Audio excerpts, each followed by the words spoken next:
My name is Jerm. This is Jerm Warfare, the battle of ideas. I'm trying my best not to butcher your name. Laurent Guyénot, thank you for joining me in the trenches. You're in France, is that right? Yeah, I'm in France, yeah.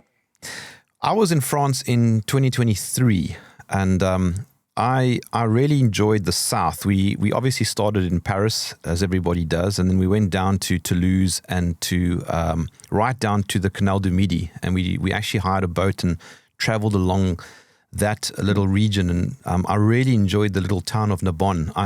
The south is beautiful.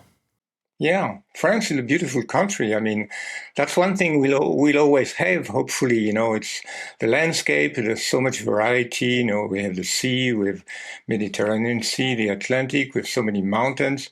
It's really beautiful, I always remember there's this joke, the British have this joke that God gave us the most beautiful country and then he put the most terrible people there to kind of have a balance.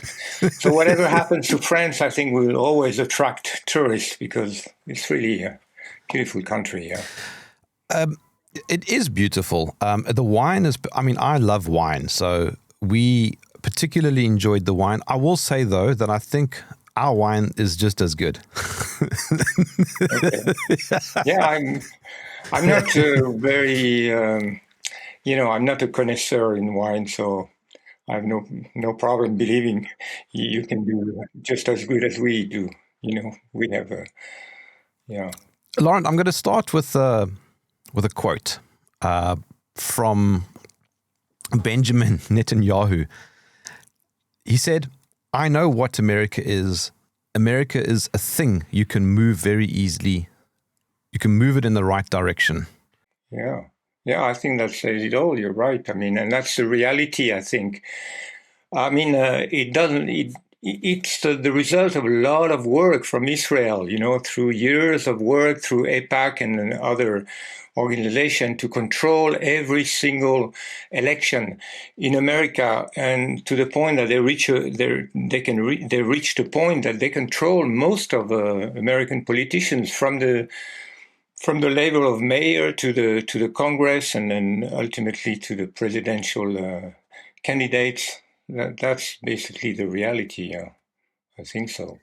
Your central argument is that this was an Israeli operation. Yeah, well, we have a connection problem again, but I guess you want me to summarize the argument for the case against Israel in that case. I think the case is very, very strong, because if you look at the sequence of events in the months preceding the death of Charlie Kirk on September 10th, I think, 2025, there are so many signs that Israel was very, very angry at Charlie Kirk for turning, very critical against Israel, about Israel pushing for a war against Iran, against also about Israel's, genocidal war in Gaza, and also about Israel's hold on American politics in general. Charlie Kirk had been, basically the sequence of events is very simple. I think it starts in August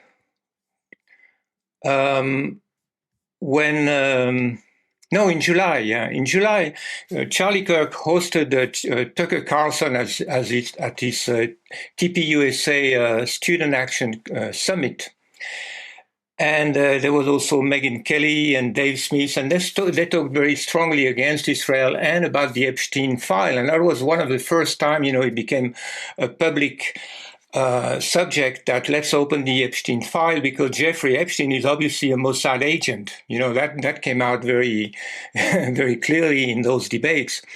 And so that made a lot of people very angry. And Bill Ackman, who was the main financier of TPUSA, kind of organized a meeting in early August and Kirk came out of that meeting very angry. He felt he had been blackmailed. He had been, bullied to submit, to come back to the pro-Israel line. And he talked about it. He talked about it even publicly to Megyn Kelly the next day, August 6th. And then there's this video where he says, quote, "I have less ability to criticize the Israeli government than actual Israelis do." And that's really, really weird. So he was really upset about the pressure he was receiving from his donors, his Jewish donors. And he started to talk about his Jewish donors. And then in August 13, there was this incredibly strange tweet posted by Harrison Smith. Nobody paid attention at that time, but then after Charlie Kirk's days, it became really a big item in the news because Harrison Smith posted a small tweet. It was just a reply to something else. He said, "I was told by someone close to Charlie Kirk that Charlie Kirk thinks Israel will kill him if he turns against them." So that's really like Charlie Kirk saying. Of course, it's not a direct quote from Charlie Kirk, but it was 1 month before Charlie Kirk died, so there would be no reason for Harrison Smith to put this out in the air. Charlie Kirk felt threatened, his life threatened by Israel. And then Charlie Kirk continued to kind of push back. He didn't want to, he feared for his life, but he continued to push back. And he invited Marjorie Taylor Greene, another very critical person against Israel and pushing for the release of the Epstein file and so on. And then there was also September 8th, and so he was killed on September 10th. But September 8th, he had an interview with Ben Shapiro, where again he expressed his anger as not being allowed to criticize Israel. He's a MAGA, he's a Make America Great Again. He's not a Make Israel Great Again person. So why shouldn't he talk about the problem of America's relationship with Israel and so on? So, of course, Ben Shapiro, kind of made strange face when he heard all this.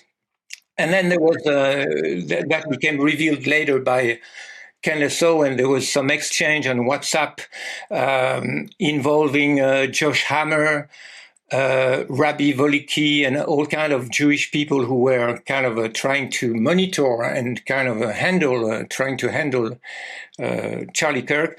Then September 9. There was again some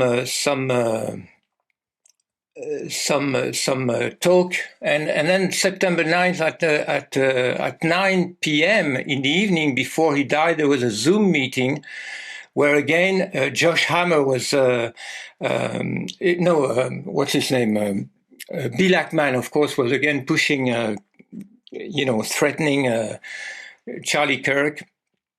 And another strange thing is that Josh Hammer, who is part of this Jewish group to try to keep, the MAGA movement in line with the Israeli interest, tweeted something or retweeted a very old tweet by Trump talking about, quote, "should be public execution for all to see." And then just the next day after Charlie Kirk's death, he tweeted those two words, public execution. So these people are Israel, basically. These people are, the Israel branch of the MAGA movement trying to stir the MAGA movement in the interest of Israel. And they were using Charlie Kirk. Charlie Kirk was a very influential person, and obviously a very stubborn person who didn't want to stay in line with that, with Israel interest. So there is a very strong case that he was killed by Israel. Plus, if you add to that, of course, the strange, the event itself and all the things that don't make sense with Tyler Robinson being the lone shooter, then you have a very strong case against Israel. I mean, Israel, we would have to explain what we mean by Israel, not necessarily the state of Israel, of course, right? Yeah, what you're meaning is pro-Israel fanatics.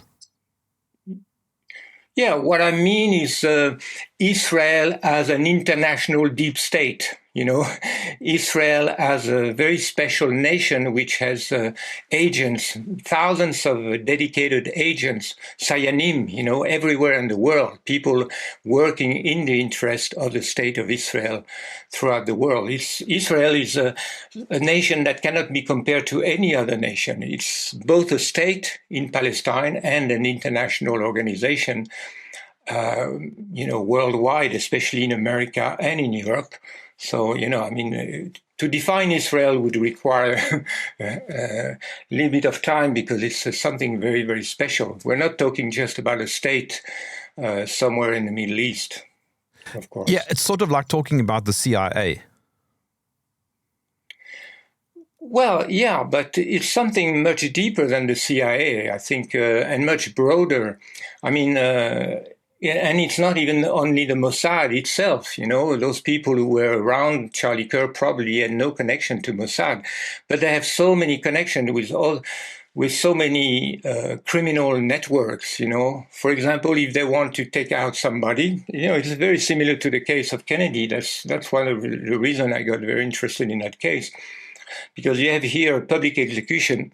We don't know who the shooter was. I don't believe it was Tyler Robinson, but, we can imagine these people, these billionaires, they have no problem hiring whatever, how many shooters or snipers they need from any kind of criminal organization. That's not the problem. So, So when you talk about Israel, it's not necessarily orders coming from the Israeli government. Well, no, that's a good question because actually, the strange thing is that there were so many rumors that Israel was involved that Netanyahu himself publicly, I think twice, declared, well, I have nothing to do with Charlie Kirk's assassination. He felt like he had to say it because there were so many accusations targeting him. But I don't believe he had anything to do himself. I think Israel is working a little bit like an organism where there are a lot of initiatives. It's not all centralized and with a hierarchy and the decisions are always made by Netanyahu. A lot of people can make decisions. Bill Ackman probably acted on his own. That's my guess. He's a billionaire. He would not feel he has to ask permission from Netanyahu to act, but he would know that all of this Israel organism would cover him. So, that's my understanding. That's just speculation, of course, but I don't think it would necessarily come from the top of Israel state or even from Mossad necessarily. But there is this kind of understanding that, and maybe maybe Bill Ackman gave the orders and organized the shooting. And maybe he was scolded inside. Maybe he was told, well, you shouldn't have done it, but now that you've done it, we'll cover you. That's the way they work. It's like a mafia, It's like a big family. It is a mafia, in fact. It is an ethnic mafia. So they would cover each other's ass, even though, sometimes some people would act without everybody else completely agreeing with what they're doing, but it's a big family. Basically, you've adjusted your views on the actual killing itself. There are a lot of arguments on the internet saying that it was a hoax. He didn't actually die. And I personally have a lot of questions about the actual bullet shot. Somebody who goes hunting, as far as I know, the caliber was a 308. Which I can tell you right now from that distance will have an exit wound. And I wonder, how is it possible that there was no exit wound? Well, I reacted very quickly on that subject. I wanted to follow to get all the information because, when something like this happens, there's so many things coming out and then it tends to disappear. So I felt very important to listen to everything. So I was just compiling the information. And at some point, I was very convinced by some people who had some expertise in gun shooting and who said what you said, for example, that the caliber doesn't fit. There would have been an exit wound, and there was no exit wound. Even Candace Owen had access to the video from the back of Charlie Kirk's head, and she said there was no exit wound. There was no blood from behind. So of course that means the caliber that they said it was something different. A possibility was it was a fragmented, bullet that fragments as soon as the bullet that explodes as soon as it hits the body. But anyway, I'm not an expert. I'm not a gun owner. I've never shot any animal, so I have no expertise. So, but after listening to all kind of different speculation, there was speculation that he didn't die. There was a speculation also that his mic exploded, but then there was no blood. There was all kinds of weird things about the images. We didn't see much blood when they carried Charlie Kirk. There was no blood dripping. They didn't have blood. The people who were carrying his body didn't seem to have blood on their hands. All kinds of things, and especially, of course, the no exit wound problem when, the neck is not very thick, so that's difficult to explain. So, but basically, after I saw Chris Martenson explanation. Chris Martenson is a really gun expert, ballistic expert. So I found his explanation quite convincing. He explained that as soon as the heart stops beating, there's no bleeding anymore because, as soon as the heart stops pumping, there's the body, the bleeding stops automatically. So he says probably the heart stopped right away. He died instantly. So that was his explanation. And then his explanation for all the weird pictures we see Kirk's T-shirt blowing up. We see, something that gave rise to the theory that there was a microphone explosion and so on. He said, no, that's very easy to explain. If the bullet did not exit, then there is a tremendous pressure, instant pressure that kind of push, everything outward. So anyway, I felt quite convinced by his theory. His theory is basically the bullet did not come from the place where Tyler Robinson was placed, came from another place. He made this very precise trajectory analysis based on the place of the exit wound and so on. And he said, well, if it was a special kind of bullet that was made not to exit, that kind of bullet exists, I believe. It's made to explode in a body. So I trust people who have an expertise on that. And Chris Martenson, I invite everybody to watch his videos. I think many people were convinced by his explanation, and so I was too. Why Charlie? Well, I think Charlie I didn't know him, but one point I want to add about, in fact, if you think about it, whether Charlie was dead or not dead, or whether it was a microphone explosion, doesn't make so much difference. The point that he was taken out, and I don't think he was the kind of guy to say, okay, to make a deal, okay, take me out, but keep me alive and, exfiltrate me somewhere. And I don't think he was the kind of guy. Because if you listen to, I didn't know him before, but, after listening to all kind of things after, I got a feeling he was a very smart guy, very patriotic, sincerely Christian, evangelical, I think, but with a lot of Catholic friends like Candace Owen, very close to Candace Owen. And I think Candace Owens was the person who did the biggest job after his death to bring out all those things. She obviously loved him very, very much as a friend. And they had been very close. So she was very sincerely involved in trying to bring the truth out. And what I got, the feeling I got is that Charlie Kirk was, as I said, a really sincere Christian patriot who felt very disturbed by interference with Israel, who found himself in this position to have a lot of money to support his work at TPUSA. And at some point realized, well, all this money is Israeli money. So he found himself in this difficult position where he felt he had been bought. Well, he probably had realized this money was coming from Israel, but at some point he realized what it really meant. And he felt he cannot anymore, speak as if he is okay with what Israel is doing. So, And I think he was an important person. Some people say he was a presidential potential candidate in the future. He was very young. I don't know exactly how old he was, probably around 30 or maybe not even 30 years old. I don't know. But he had a bright future, I think. If you listen to him, you can see he's pretty smart. You know, he's a good talker. He knows what he's talking about. So he was a so that's why I felt there's something very similar to Kennedy assassination. You know, there's not so many assassinations like this filmed in direct, you know, where you can see you can see the bullet, you know, in Kennedy's case, exploding his head and so on. I think there was a very similar pattern there.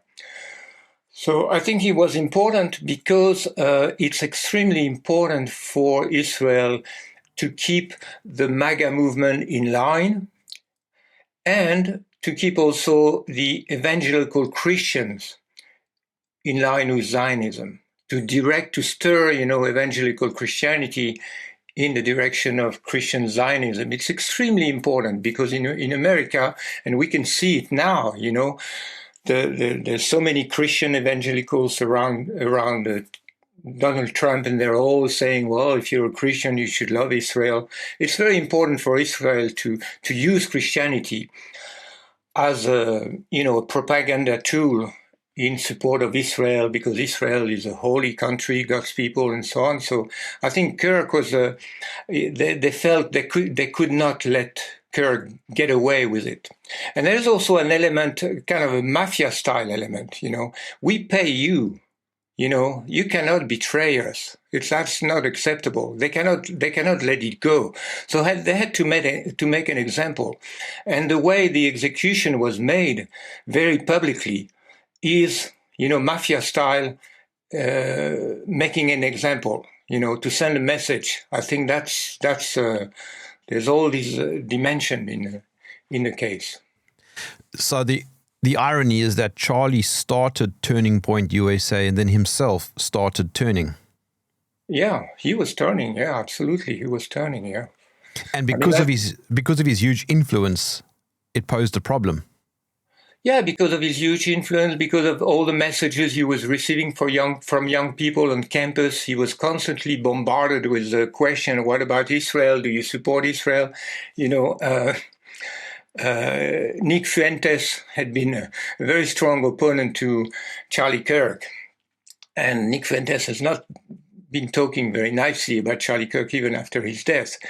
But Charlie Kirk had been under tremendous pressure on the campuses, and he was listening, probably sincerely interested in what young people are thinking, and he was receiving a lot of criticism for TPUSA's, you know, support of Israel. So he was turning. He wanted to be real. You know, he didn't want to become he didn't feel comfortable with feeling bought and threatened and bullied by his Israeli Jewish donors. So I can imagine this kind of people, you know, who. I mean, it's not very difficult to imagine what he was thinking. And if you think he was a sincere guy, you know, you can easily put yourself in his situation and understand his struggle, and understand that as a Christian, he preferred to, you know, risk his life rather than lie out of fear of dying. I think, you know, this kind of people is, I think he was the kind of people that Israel could not control anymore. They went too far trying to control him, and he had gone too far speaking around, you know, saying how disturbed he was about being manipulated by Israel. So I think they came at a point, and Bill Ackman probably acted out of also anger. You know, he felt, how can this guy, you know, I'm paying him, he's my employee, you know, how can he talk back to me like this? I think there was this kind of dimension. I think that the operation probably lacked. It was.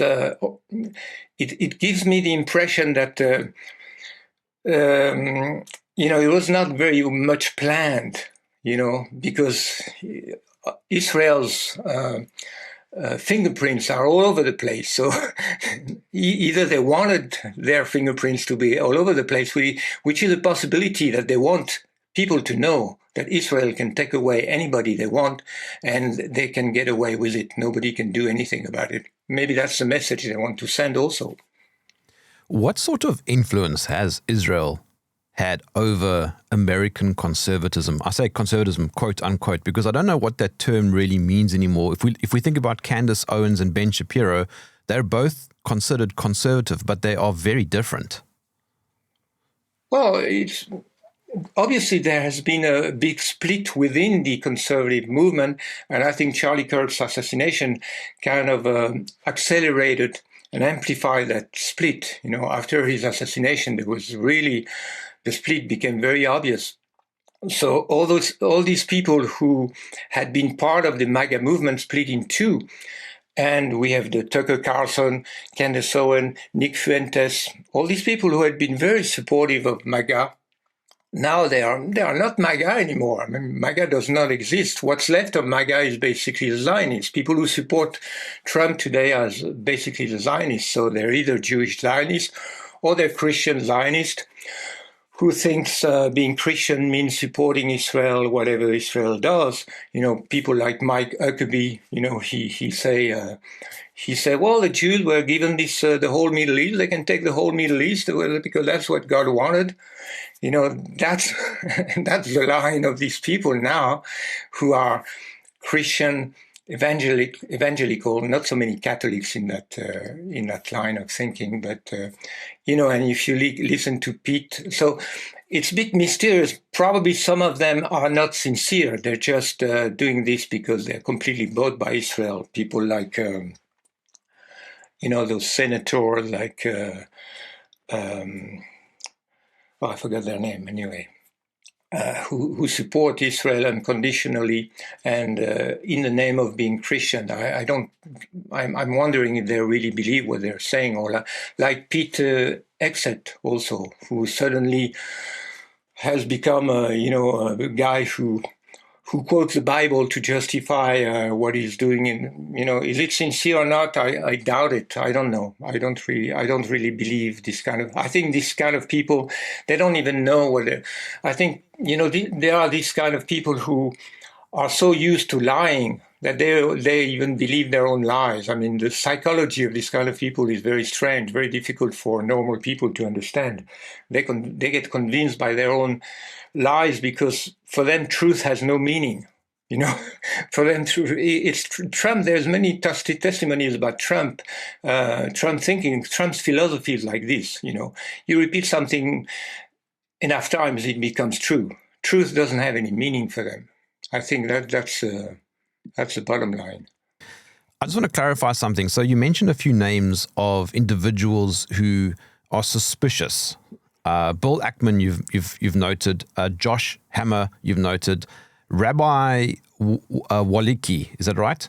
Yeah, this Rabbi Waliki. Yeah. Robert Shillman and Seth Dillon, is that right? Yeah.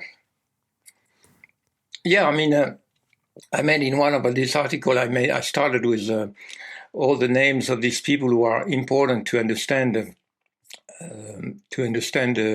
You know, who was around Charlie Kirk. So, you know, I discovered those people after when I started to look into Charlie Kirk's assassination. I had no special understanding of them before. But Bill Ackman is.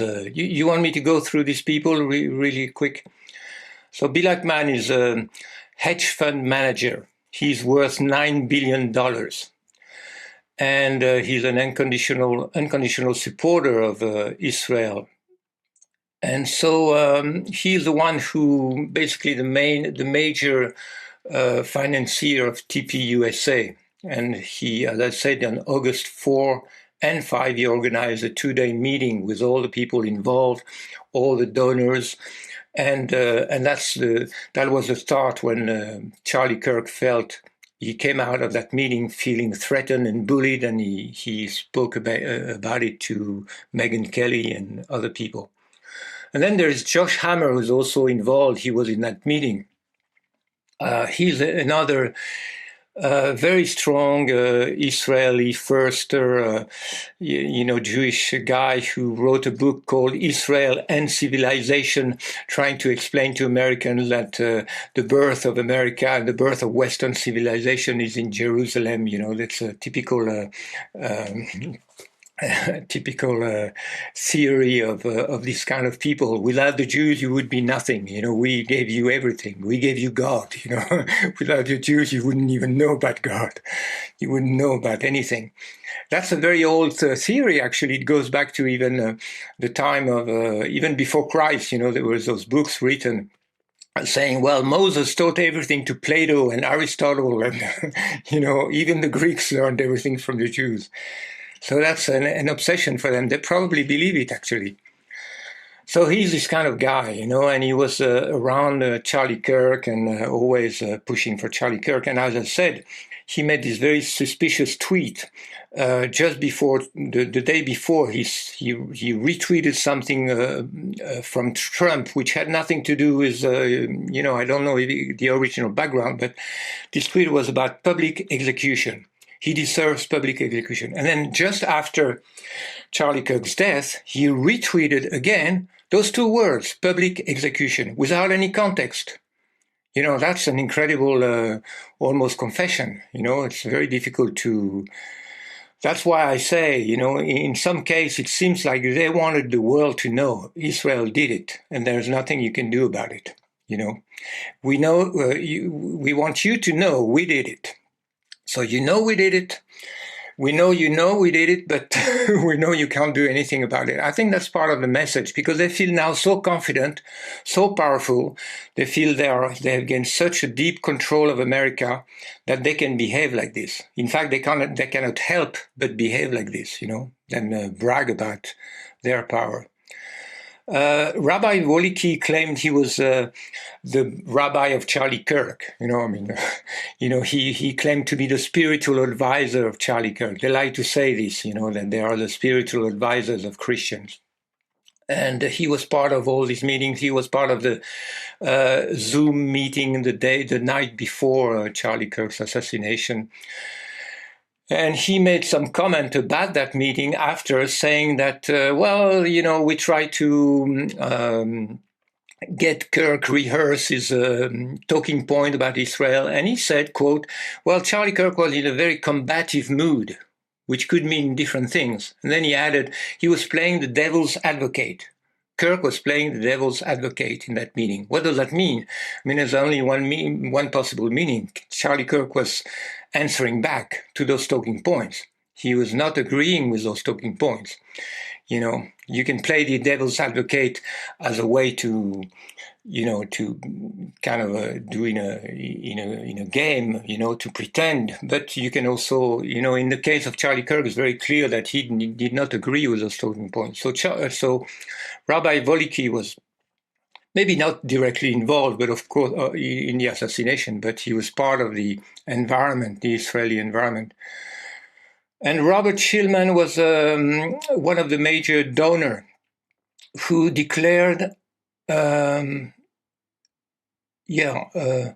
just before, I forgot exactly when, but he decided to withdraw his donation from TPUSA, $2 million. And actually, Charlie Kirk made comments about it. He said, well, I lost $2 million, so what, I'm not working for the money. So that was another guy who represented Israeli money. There was a lot of money involved. In fact, probably Charlie Kirk maybe have felt, well, he got too much money.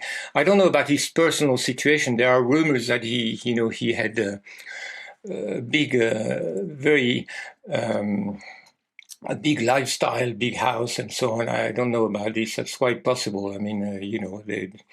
He would, of course, use part of that money personally. So he is not also, I don't think he should be also presented as a completely innocent and pure, but he probably felt at some point that he doesn't want to sell his soul to, if you're a sincere Christian, there comes a point you have to wonder, are you, who are you working for, Then there is Seth Dillon, who is another. Seth Dillon pretends to be a Christian. I have a tweet of him, Jesus, my savior, is Jewish. He is this kind of Christian who wants to say, well, if you're a Christian, you worship a Jew, so you worship Israel. That goes together. He's also the CEO of the Babylon Bee, if I'm correct. Yeah, exactly. Yeah. Which is a very Zionist operation. Yeah, I'm not very familiar, but it sounds like, yeah. I mean, they are satirical and they're very funny, but they have a very pro-Israel leaning. Mm-hmm. Yeah, that's what I heard. I haven't been on their site much, but yeah. Okay, so Tyler Robertson, you reckon, was not the lone gunman. He could be a patsy. The whole thing was possibly an operation. Well, I think so. In fact, I just checked now. There's still the court case. The case is not is very, very slow, but he did not plead guilty at this point, which means he probably preparing to plead not guilty, and he's probably under pressure to plead guilty by always the same argument. If you plead guilty, maybe you can escape the death penalty. If you plead not guilty and you are found guilty, then you will be, that's how they got different people plead guilty, even though they were not. But he is obviously very surrounded by his own family. So we hope he will not die, because if he is a patsy, then surely some people would prefer to have him die. So that's an interesting thing to follow. I think they're taking a lot of time because they think as more time passes, less people will be interested in the case. We tend to forget to move on something. So, but I believe he had nothing to do with it. And I don't know what he had to do with it. He was obviously there. Was he there with a gun or not, or without a gun? I don't know. This is very unclear. So I have no special information on that. Maybe he was tricked to be there for some reason. He was. This is very mysterious. I don't know. MK Ultra. Yeah, MK Ultra maybe, but I tend to think MK Ultra explanation is always a little bit too easy, and we tend to exaggerate MK Ultra. I think there's different ways to make some people believe that we need you there just in case, or we need you there because we want to make a false assassination. And I don't know exactly how he was tricked to be there. It's very mysterious. But according to Chris Martenson, whom I mentioned before, the bullet could not come from where he was. So that's, for me, having no special expertise, I have to trust the people that I feel are trustworthy, and I feel that's trustworthy analysis. These lone gunman narratives are almost never true. Yeah, they are, right. Yeah, yeah, sure. Well, we have the case of Kennedy. We also have the case of the fake assassination attempt on Trump in Butler, Pennsylvania. But this patsy in the case was dead. But he was also... An interesting case is an interesting new development is Joe Kent recently, who resigned from his position as counterterrorism chief under Trump. Said publicly, he was very disturbed by the fact that he could not get into the investigation about the Butler assassination and about Kirk's assassination. He said the FBI kept him out. He said, this has to do with terrorism. I have to get involved. He said, no, we are controlling the investigation. He was very disturbed by that. So, all these patsies, Luther King also it wasn't the lone gunman. Yeah, in the case of Martin Luther King, what's his name? Earl, forgot the name of the guy who got convicted. And that's exactly what I said before. He was convinced to plead guilty with the argument that he might escape the death penalty in that case. But then he recanted. But you can't recant. Once you plead guilty, you can't just reverse.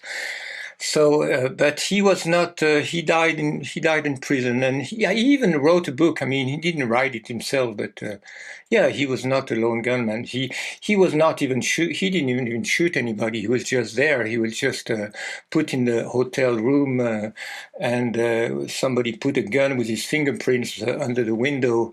That's all you need. I mean, it's not very difficult to manipulate a patsy.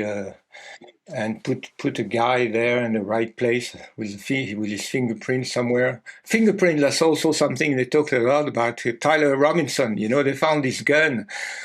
The official explanation is that he dismantled the gun with a screwdriver. Then he ran away. No. Then he re-put the gun together and left it in the grass somewhere. And they found his fingerprints on the gun. I mean, this is so ridiculous. That's one thing that makes me think. This kind of affair, they feel so confident. They don't feel they have to to prepare. I mean, to make something really believable, and they don't. The scenario itself is just so lousy. But that's because they feel they don't even have to take the pain to do something more credible. An anomaly that breaks my brain is Charlie Kirk's wife and how she responded to the whole thing. Yeah, that's really strange. Yeah, that's really strange. There's been so many from the very beginning. She behaved very strange. In fact, a lot of people have been analyzing even her body language, her way to talk, and they say she's an actress. She's fake. She's not in pain. She's not mourning. It's all fake. She is really, really strange. And then the way she took over TPUSA, and then if you study her background, first you learn that, in fact, in the case of Erika Kirk, I think it was something interesting is that her background does not really connect directly to Israel, but her background directly connects to Trump. Because she first came as a public figure as Miss Arizona, I think, in a contest which belongs to Trump. And Trump is known to like to hang around all these young beauty queens. He bragged about it. He liked to go into their room where they dress up, and he said that. So he owned different Miss. He owned Miss America or Miss Arizona and a few other. I'm not sure exactly, but and there's a lot of rumors which I feel quite credible that she was introduced to Charlie Kirk by Trump. So there is a strong sense that this marriage was kind of weird. And there's also the rumor that they were not together anymore already for, a few months, maybe a year, So they were not divorcing publicly, but they were not living together anymore. So, yeah, she's very strange. And the theory that she was kind of a honeypot or she was kind of the price that Kirk, got to, or some kind of honeypot in a sense of not a honeypot in the sense of tricking him and then blackmail him, but in a sense of putting in his bed somebody who would at least control him or monitor him, spy on him, and keeping in line and so on, So, yeah, that's the whole dimension of the story, which is really weird because obviously they were a strange couple. There are some videos before their marriage where you see Erika. There's one video where Charlie Kirk invited her. She was already part of the TPUSA. He hired her, and then one time he invited her, and she's there on the front of the camera. Oh, you're so beautiful. Oh, and then she has these eyes, It's too much, It's just too much. It looks too much like an act. Well, exactly. I mean, a week later, she comes out on stage with fireworks, and it's a huge production. It was just so strange. It is, yeah. Even the ceremony, which was not a funeral ceremony, because actually Charlie Kirk's family also were never there, in those events. But the ceremony was at, I wrote it down, Cardinal Stadium. where was it? I forgot which city. But there's also some information that he had been rented since May. It's kind of a stadium that you cannot rent, two weeks in advance. So yeah, this ceremony was extremely weird, and then the whole the whole show business atmosphere was really not appropriate. Many people felt absolutely not appropriate for a funeral or for a memorial for somebody who died. And the way she dressed up was so sexy and inappropriate. And she is really, really weird. Yeah. In that case, I mean, MK Ultra comes to mind because she is really so strange that you wonder what they did to her brain. Do you think that she might have had a role in his death? I think I suspect they were not together anymore. I suspect she was definitely thinking he went offline. She lost control on him. So I think she didn't care. I don't think she was in charge or she was part of the plot, but I think she just felt Charlie Kirk is gone. He's not part of my life, and probably she knew what would happen, and when it happened, she was obviously not very sad. She got very angry about people who wanted the truth about Charlie Kirk's death. Then she got very angry. But from the next day, she says she forgives the guy who killed her husband. I mean, that's all she had to say. She forgive. She had no problem with the guy who killed her husband, but she had a big problem with all those people who wanted to have to get to the bottom of the truth of what happened to Charlie Kirk. She got very angry about that. Doesn't make sense if she loved Charlie Kirk, really. So, and then you have the Grey Zone reporting that Charlie had rejected Netanyahu's funding and was, quote unquote, frightened by the pro-Israel faction. And I think you said that he warned Trump against bombing Iran. Oh yeah, he did. He was close to Trump. That's another thing too. Trump also reacted very strangely after Charlie Kirk's death. I think the next day, or that very day, he was at a sports. I think it was football game. Doing his dance. Looking so excited about food. I think it was the same day in the afternoon, or the next day maybe. And then 2 days later, some journalist in the White House interviewed him. You must feel very sad about your friend Charlie Kirk. And he said, I feel fine. And actually, he started to talk about his White House ballroom. So he didn't want to comment anything about Charlie Kirk, which was very strange. He didn't want to even make some basic comment, So, that was not from Trump's side, but you were talking about Netanyahu also. One thing I forgot to mention is that at the meeting on August 7 and 8, organized by Bill Ackman, reportedly, they received a phone call directly from Netanyahu, who wanted to speak to Charlie Kirk. So I don't know if Charlie Kirk spoke directly to him or indirectly, but, there was a phone call in that meeting. And Charlie Kirk was invited to go to Israel, and he refused. And he was also offered, I don't know how, $1 billion or a few $1 million, I don't know exactly, extra, if he would only go to Israel.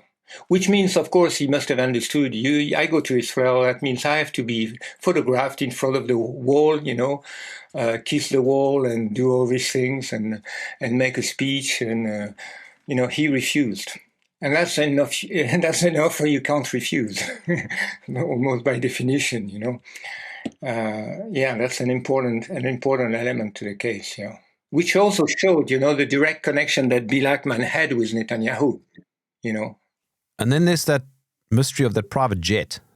Yeah, that came out at some point. It's not.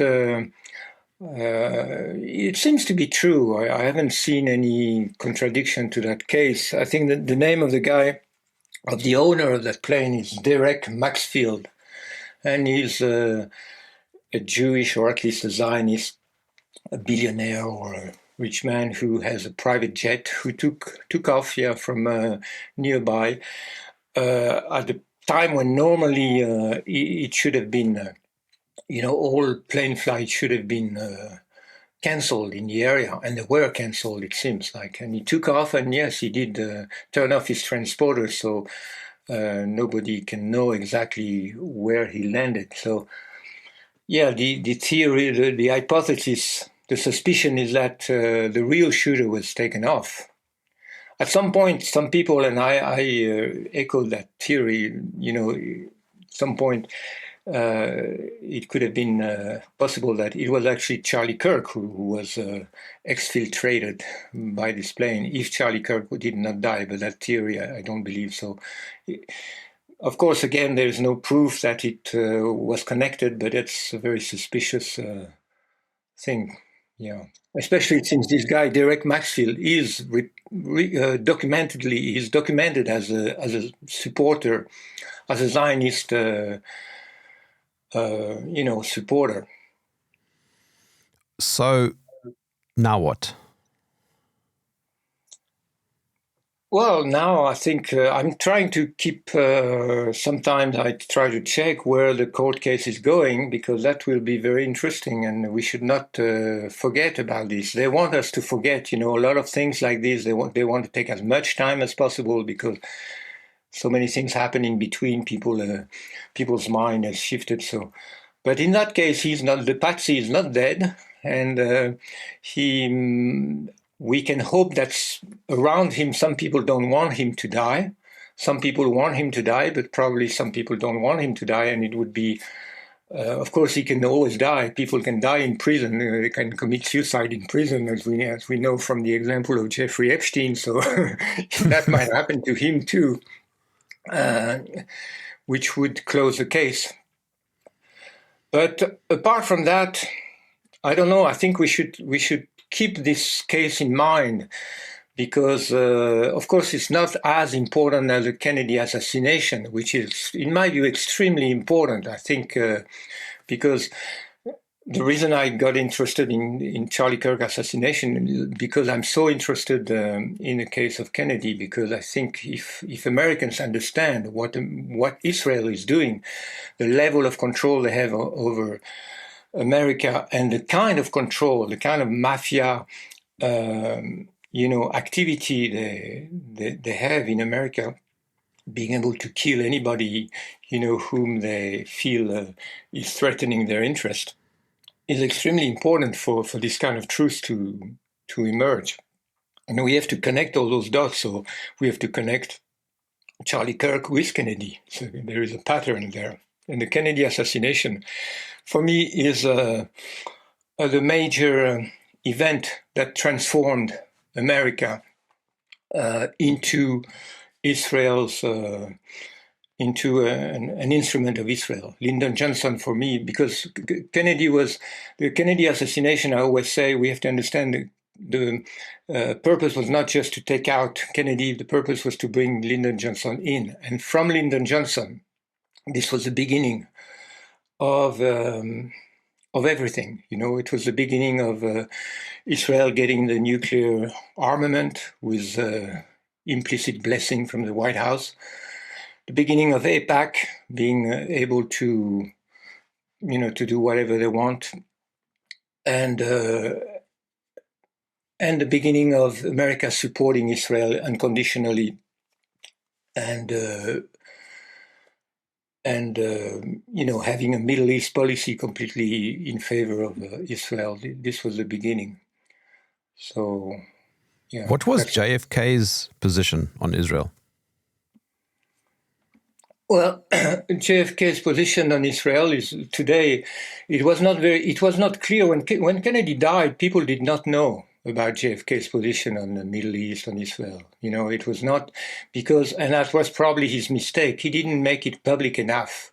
So people had no idea that Israel could have had an interest in Kennedy's assassination.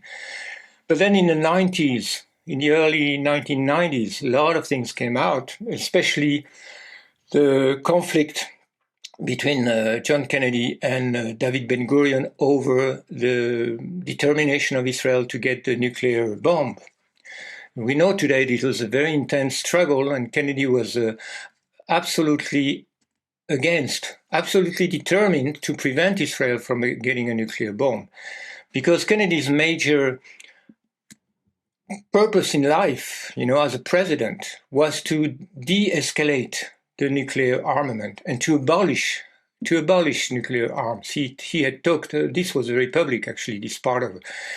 But what was not public is that his biggest problem in that process of trying to initiate a denuclearization of the world and initiating limited treaties with Khrushchev. He had engaged diplomatic exchange with Khrushchev on that, and he had missioned the United Nations to work on that.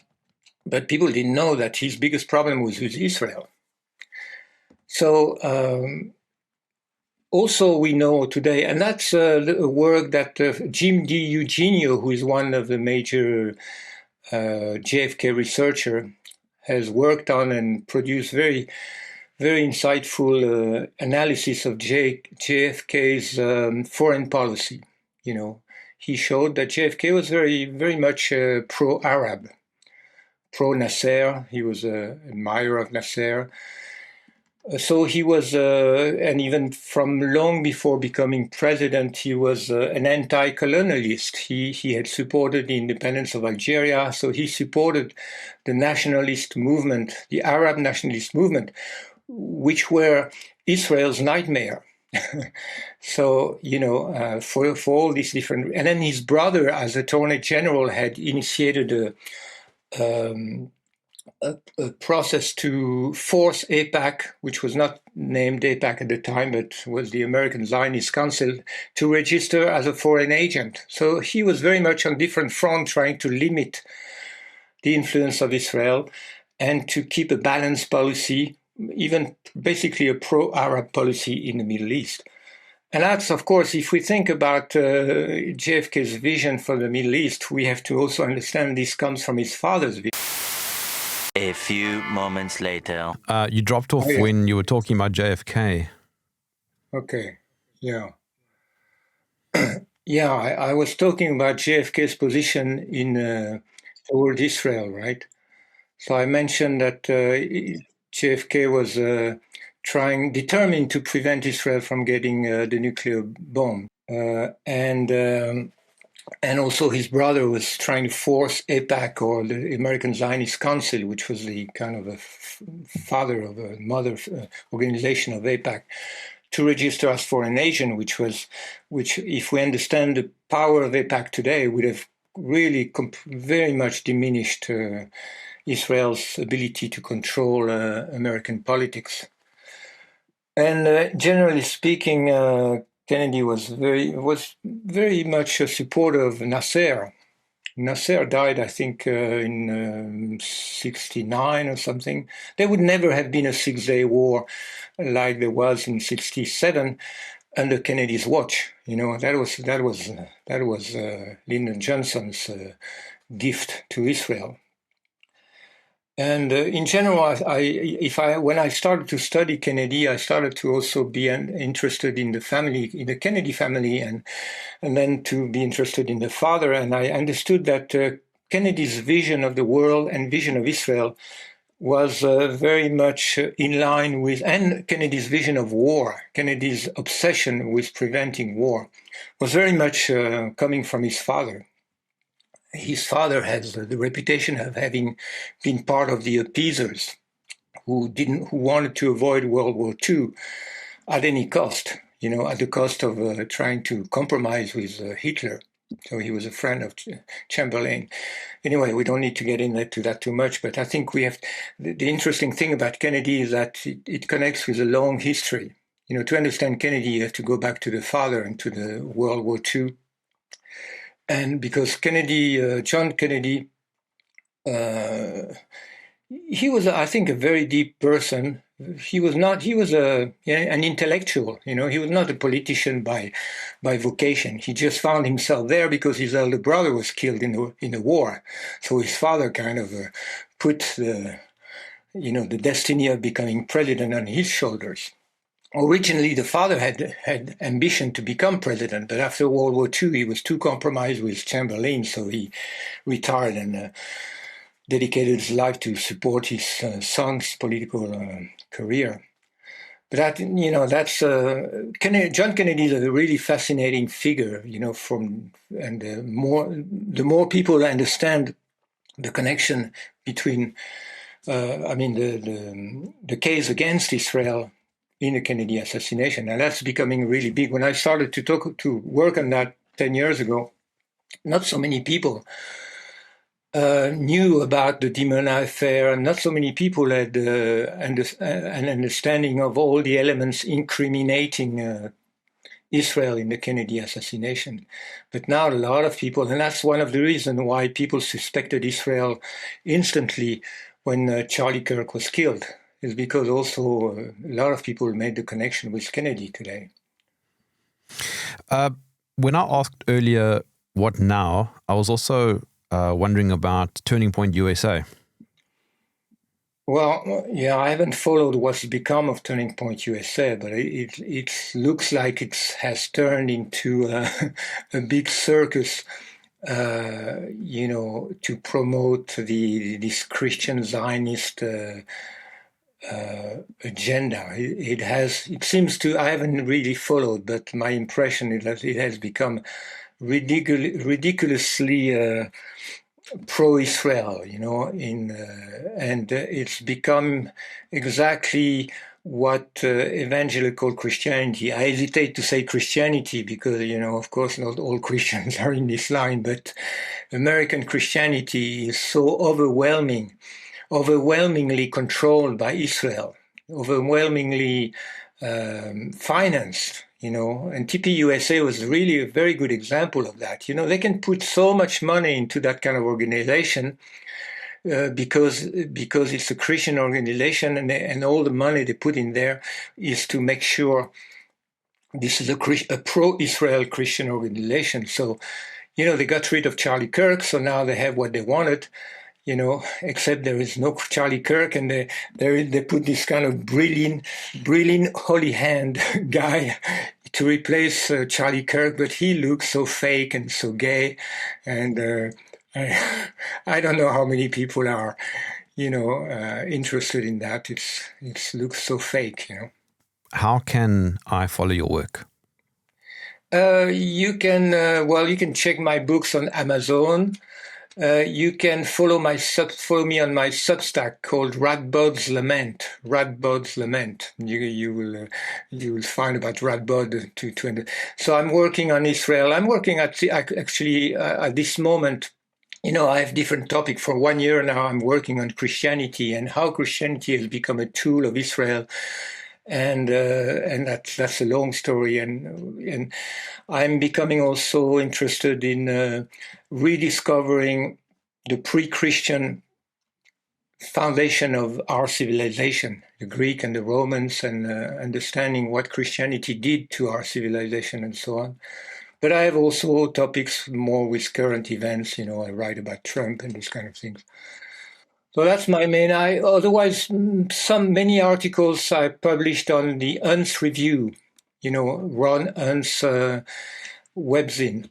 It's unz.com. And so many of one of them is recently posted there. But that's where you can follow me. Laurent Guyénot, thank you for joining me in the trenches. Thank you very much, Jerm. I enjoyed it.